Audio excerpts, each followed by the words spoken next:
안녕하세요.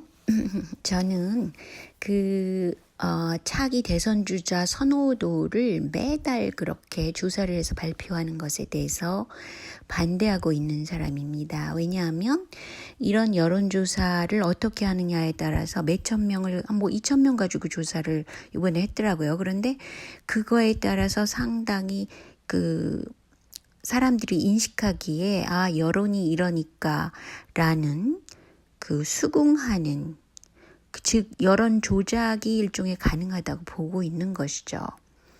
때문에 또 리얼미터는 김어준과의 관계가 돈독하고 특별하잖아요. 그러니까 김어준의 여러 가지 방송을 통해서 배출하는 것이 제가 볼 때는 한 40%는 굉장히 좋은 쪽으로 가려고 그러고, 한 60%가 문제성이 많은 그런 인물들을 자꾸 집어넣는 경우가 있어요. 그리고 어떤 가치관 같은 것도 좀 문제가 있고, 그런데 이제 그런 걸 떠나서라도 리얼미터라는 여론조사 기관의 결과를 이렇게 대대적으로 홍보한다는 것, 또 그런 데는 분명히 문제가 크다고 봅니다. 그래서 어느 정도 대선 주자의 위치를 일종의 조정하는 것이죠. 그래서 어쨌든 지금 현재 이번 발표, 12월 발표에 나온 거에 따르면 이재명 지사의 선호도가 오르긴 올랐더라고요. 그렇지만 우리가 황교안이라든가 이런 문제 인물을 띄워주고, 또 이낙연 같은 경우에는 국내 정치를 잘하지 못했는데 계속 지지율은 1위를 달리게 한다든가 이런 거엔 큰 모순이 있다고 봐요. 근데 이제 이재명 지사를 겨냥해서는, 그러니까 극문파들이 김경수 쪽을 상당히 많이 띄워줬었기 때문에 제가 둘과의 관계만 여기서는 보긴 하겠지만, 사실은 보수 측의 주자로서 황교안을 이렇게 내세운다는 거는 굉장히 큰 여론 조작이라고 봅니다. 일단은요. 그런데 이번에 이재명 지사의 경우는 광주 호남 지역에서 지지율이 약 5%가 상승했고요. 경기 인천 지역에서도 약 3% 정도가 올랐고요. 기타 지역에서 상당히 많이 올랐어요. 근데 특히 연령대에 봐서는 40대에서 약 5%가 올랐고요. 또 20대라든지 50대, 특히 중도층에서 약 4% 정도가 올랐습니다. 즉 전체적으로 봐서는 이재명 범진보 2위라고 해서 굉장히 큰 상승을 했다라는 식으로 띄워주고 있긴 해요. 그런데 이제 자세히 보면은 응답률이 6.7%라는 거는 아직도 10%도 안 된다는 것과, 그리고 3만 명을 대상으로 조사를 전국적으로 했는데 2,000여 명이 응답을 해서 그걸 가지고 가중치를 부여를 해서 이제 발표를 하는 거예요. 그런데 제가 지난번 발표에, 리얼미터의 발표에서는 왜 이렇게 12시부터 6시까지 조사를 하면 누가 화이트 칼라 회사원들이 어떻게 답을 할 수 있겠냐라고 이제 이의를 제시를 했었죠. 그랬더니 이번에는 아예 그런 말이 없어요. 그런 말이 없고, 오히려 남성 대 여성의 비율을 상당히 이상하게 67%대 30% 정도로 만들었고, 그럼에도 불구하고 신기한 것은요, 여자들의 지지율이 김경수랑 박원순, 심상정의 경우는 높아요. 상당히 높은 편이에요, 김경수의 경우는. 그런데 이재명 지사의 경우는 남성 지지율이 더 높다는 거죠. 그리고 40대 지지율은 뭐 굉장히 높아요. 14% 정도면 상당히 다른 사람들에 비해서는 상당히 높은 거예요. 40대 지지율이. 그러니까 40대라는 거는 어떤 사회의 그 합리적인 생각으로서 그 사회의 정치력을 이끈다고 볼 수 있어요. 40대. 40대라는 건 그리고 역동하는 진짜 정치력은 40대에서 나와야지 되는 거죠. 또. 그런데 이렇게 40대의 지지율이 이재명 지사가 높다는 거는 굉장히 특이할 만한 사항이라고 볼 수 있죠. 그리고 여권에서 무당층의 지지율이 높았다는 거 12% 정도 되는데 11.7%면 다른 사람에 비해서는 높은 편이죠. 근데 제가 볼 때는 이제 이낙연 총리는 뭐 현재 그 경제 문제를 안고 있기 때문에 계속 지지율이 떨어지는 추세로 벌써 들어갔고 이재명 지사는 급상승하는 추세로 올라갔다는 거예요. 그동안 이재명 지사의 지지율이 높았는데 그거를 커버를 시키고 스톱시켰고 이번에는 그 여성의 그 응답률을 낮췄음에도 불구하고 그 남성들의 지지율이 상당히 높게 나왔다는 게 좀 특이사항인데 보통 그 선호도 조사를 할 때 이런 식으로 남녀의 비율을 급격하게 차이나게 한다는 거는 조금 문제가 크죠. 그런데 이제 이 지지율 조사에서 몇 시에 조사했느냐 뭐 이런 거에 자세한 거는 없었고요. 2,000명 조사를 하고 그 한국의 그 성인 인구가 얼마인데 그걸 마치 대표하는 것처럼 발표를 했다는 거는 제가 보기에는 문제가 크다고 볼 수 있죠. 네.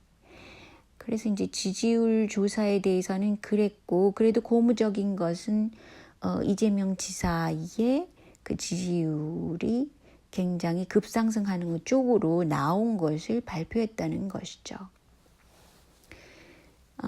그리고 좀 다른 문제를 거론하면 1월 1일이 되면 뭐 사람들이 한 살 더 먹었다 뭐 그렇게 얘기들을 하잖아요. 근데 구정 때 되면 또 그런 얘기를 하잖아요. 설에. 그러니까 저도 상당히 그 문제가 헷갈렸었는데 한국에서는 이제 그 뱃속에 있던 나이 뭐 1월 1일이 돼서 또 먹는 나이 그래서 굉장히 혼동이 된다. 그래서 전체적으로 이것을 만 나이로 통일하자라는 의견에 그 응답자들이 68% 거의 70%가 동의를 했다고 그럽니다. 리서치 플랫폼 라임의 그 지지율 조사였어요. 그러니까 응답 조사였는데 그랬고 뭐 청와대 국민청원 게시판에도 굉장히 많이 이게 청원이 들어간다 그래요. 근데 이거는 뭐 하나의 관습이다. 라고 그러면 고칠 수 없는 거예요. 근데 이게 이제 인터내셔널 나이냐, 한국 나이냐 그러면서 상당히 그 외국에 나왔을 때 이게 상당히 문제가 되거든요. 한편으로 보면 굉장히 합리적이지 못하다. 한국 사회는 왜 아직도 이렇게 합리적이지 못한가라고 의문을 제시하는 사람들이 상당히 많거든요. 외국에서 나왔을 때 보면은. 그러니까 차라리 그냥 뭐 합리적으로 만 나이로 계산하면 뭐 1월 1일이 됐든 설이 됐든 그건 상관이 안 되죠. 그냥 떡국을 먹는다. 그런 거는 하나의 그 관습이라고 보면서 지켜나가고 나이를 계산하는 건 만 나이만 쓴다라고 정부에서 발표를 하는 게 중요하다고 보고요. 또 한 가지 곁들여서 아주 중요한 사항인데요. 이제 한글만 쓰다가 보니까 이름에 있어서 굉장히 그 동명이인이 많아졌잖아요. 그래서 뭘 하나 찾아볼래도 동명이인이 굉장히 많이 등장을 하고 그런 상황이고 특히 이런 그 동명이인이라는 것은 아이디라는 것, 개별적인 아이디를 찾을 때 상당히 행정적으로 돈도 많이 들어요. 그 커스트가 비용이 많이 든다는 거죠. 행정적으로도. 그리고 그 개개인을 구별을 해야만 그 사람이 고유한 것을 찾을 수 있는 거 아니에요. 언제 태어났고 또 나 이름이 뭐고 그런 것들이요. 근데 이제 그 이름이 같다는 것 때문에 외국으로 나올 때에 그 여권을 만들잖아요. 한국에서. 그럴 때는 반드시 쓰도록 하는 게 영문 이름하고 한문으로 된 그거를 쓰게 돼 있어요. 그리고 뭐 미국의 경우로 가령 예를 들자면 미국 여권을 가져서 PR 카드를 만든다. 만약에 예를 들자면 그럴 때도 한국에서 통상적으로 쓰던 본래 고유한 아이디, 본인의 아이디, 그러니까 이름, 또 그 한문으로 쓴 그 고향을 쓰게 돼 있던가 그렇고요. 또 부모님의 그 이름도 제가 알기로는 한문자로 쓰게 돼 있는 걸로 알고 있어요. 그리고 아무튼 한문자가 한 번 더 들어가요. 그 이유는 한글로서는 그 아이디 구분이 굉장히 그 세세하게 명확하지 않기 때문이에요.